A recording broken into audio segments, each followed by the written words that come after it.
So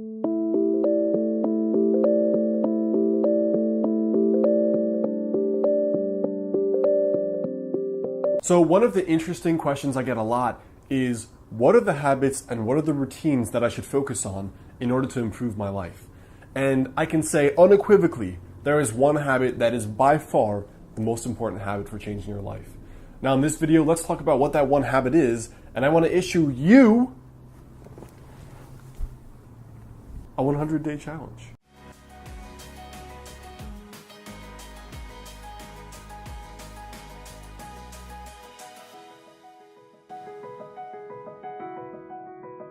What's up guys, Alex Hine here, author of the book Master the Day.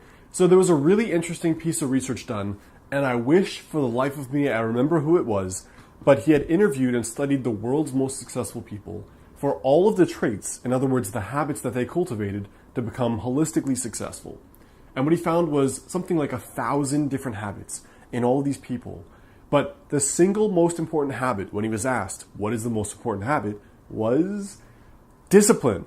Self-discipline, because discipline is what makes all the other habits work, right? Anyone can know what to do to change their life, but if you don't do it over literally years, then that change won't happen.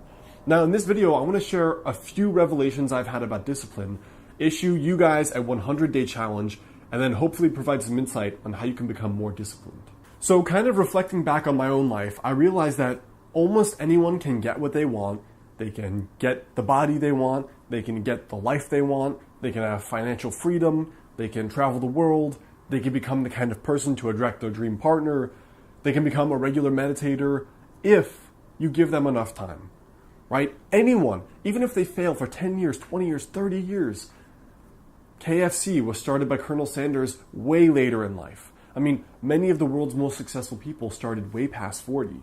And so I believe if you give anyone enough chances, at some point they'll get it right. But most people quit. And so that is where self-discipline comes in.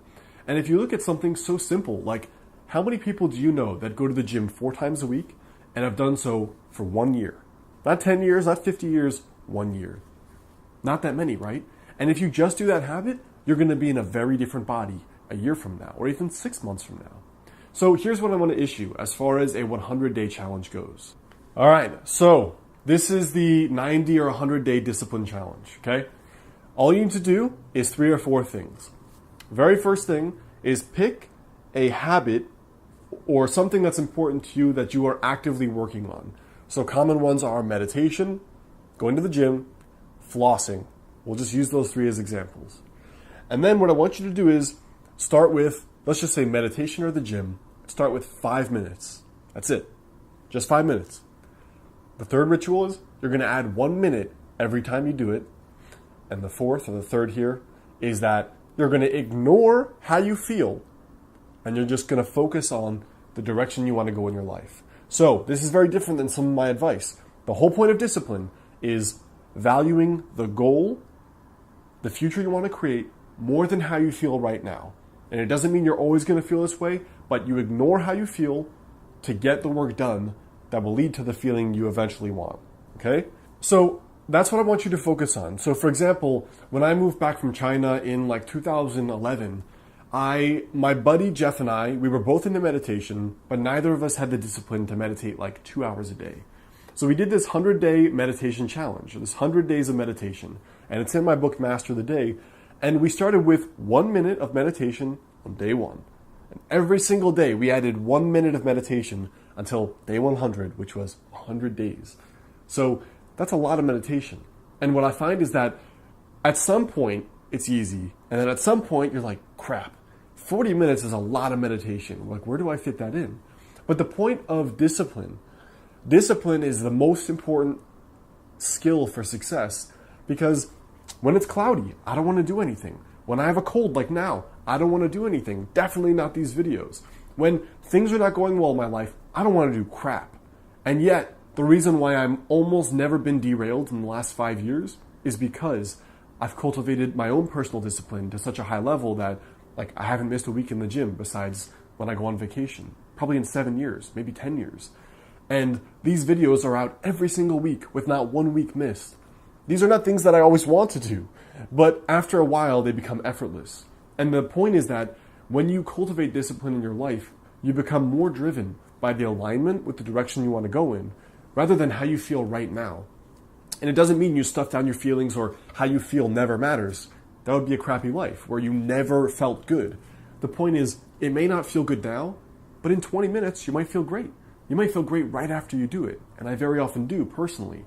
So if you try this 100-day challenge, you start with meditation, or you start with a 5-minute walk around the block, or you start flossing 1 day a week, you're going to realize, number one, that wasn't so bad. It was that start, like that inertia you had to overcome. Just like I talk about in the 3-second rule video that I filmed before. I'll link up at the end. But the point is, alignment with your goals is more important than how you feel right now. So I hope that video helps. Before you go, I want you to leave a comment there below. Let me know for you, for this discipline challenge, what is the habit you're going to be working on? Comment there below. All right, guys, I hope that video helped. The best way to stay in touch, of course, is to grab the free weight loss and personal development challenge at modernhealthmonk.com/YouTube. You can also check out the last videos here and the 3-second rule video right here. And again, that weight loss challenge is in the description box there below.